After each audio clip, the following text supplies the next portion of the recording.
Olá, me chamo Ruth Souza Alves, sou mestranda pelo Programa de Pós-Graduação em História da Universidade Federal de Ouro Preto. Atualmente eu venho desenvolvendo uma pesquisa de mestrado, com o título A História de um Bom Governo por Felipe Guamão Palma de Ayala. Essa pesquisa vem sendo orientada pelo professor Luiz Estevam de Oliveira Fernandes, do Departamento de História. Aproveito para deixar aqui o meu agradecimento ao PPGIS, à Universidade Federal de Ouro Preto e à CAPES-CNPq, porque no meu primeiro ano de mestrado, eu tive bolsa e, além disso, todos os incentivos e apoios que a universidade pública tem nos propiciado ao longo dos anos. Bom, a primeira pergunta, que a gente pode fazer é: quem é Felipe Guamán Palma de Ayala? Felipe Guamán Palma de Ayala nasceu no Peru. Ele viveu um período pós-conquista do Reino do Peru. Após esse período, sabe-se que ele foi catequizado, ele falava o Aimara, o Quechua e outros idiomas, dos povos originários, e no qual ele utilizou, para escrever a sua obra intitulada de Nova Crônica e Bom Governo. Bom, essa obra possui cerca de 1.800, 1.400 páginas. Dentre essas 1.800 páginas, 400 são de desenhos feitos pelo próprio cronista.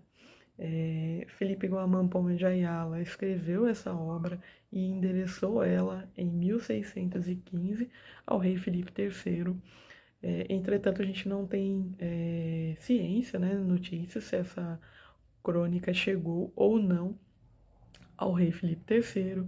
Entretanto, o que se sabe é que em 1906 ela foi encontrada na biblioteca de Copenhague por Richard Pistman, que fez um anúncio, aos curadores ali dessa biblioteca. Entretanto, não se teve grandes estudos sobre a obra.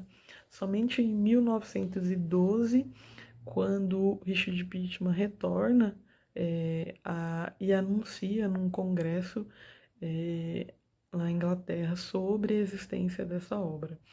Ele fez um breve relato sobre o que continha nessa obra e desde então a academia, os pesquisadores vêm desenvolvendo trabalhos a respeito. A obra vem sendo estudada por diferentes áreas de conhecimento, desde os literatas, os historiadores, arqueólogos, sociólogos. Ela vem sendo trabalhada por diversos eixos também de análise. É curioso pensar que, além dessas diversas áreas de conhecimento, a obra vem sendo também dividida no sentido de muita gente estudando a parte escrita, a grafia da obra, muita gente estudando a parte imagética da obra.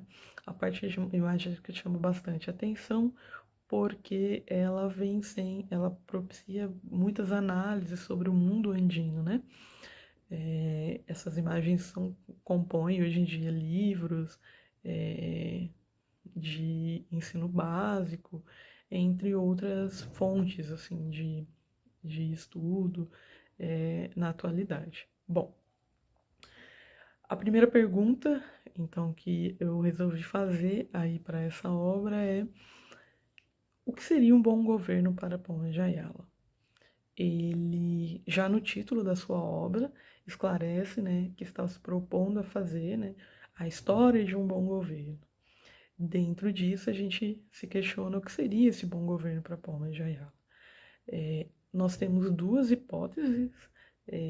A primeira é a de que Palma de Ayala, ele, ao se propor a narrar a história de um bom governo, ele interliga mundos muito distintos que nunca foram postos antes através da sua narrativa. E com isso, ele vincula esses mundos, e consegue transpor para o papel aspectos tanto numa sociedade, espanhola quanto de uma cultura andina, né? E aí, o que eu venho me propondo a pensar é como isso está vinculado. A segunda hipótese é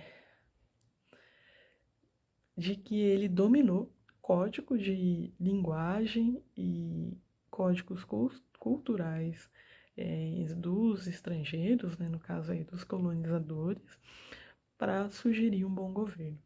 O que nós temos percebido atualmente é que esse bom governo ele transpassa aí a fronteira do que seria um bom governo somente espanhol, aí como a gente vai entender através das narrativas de Michel Senelard, né?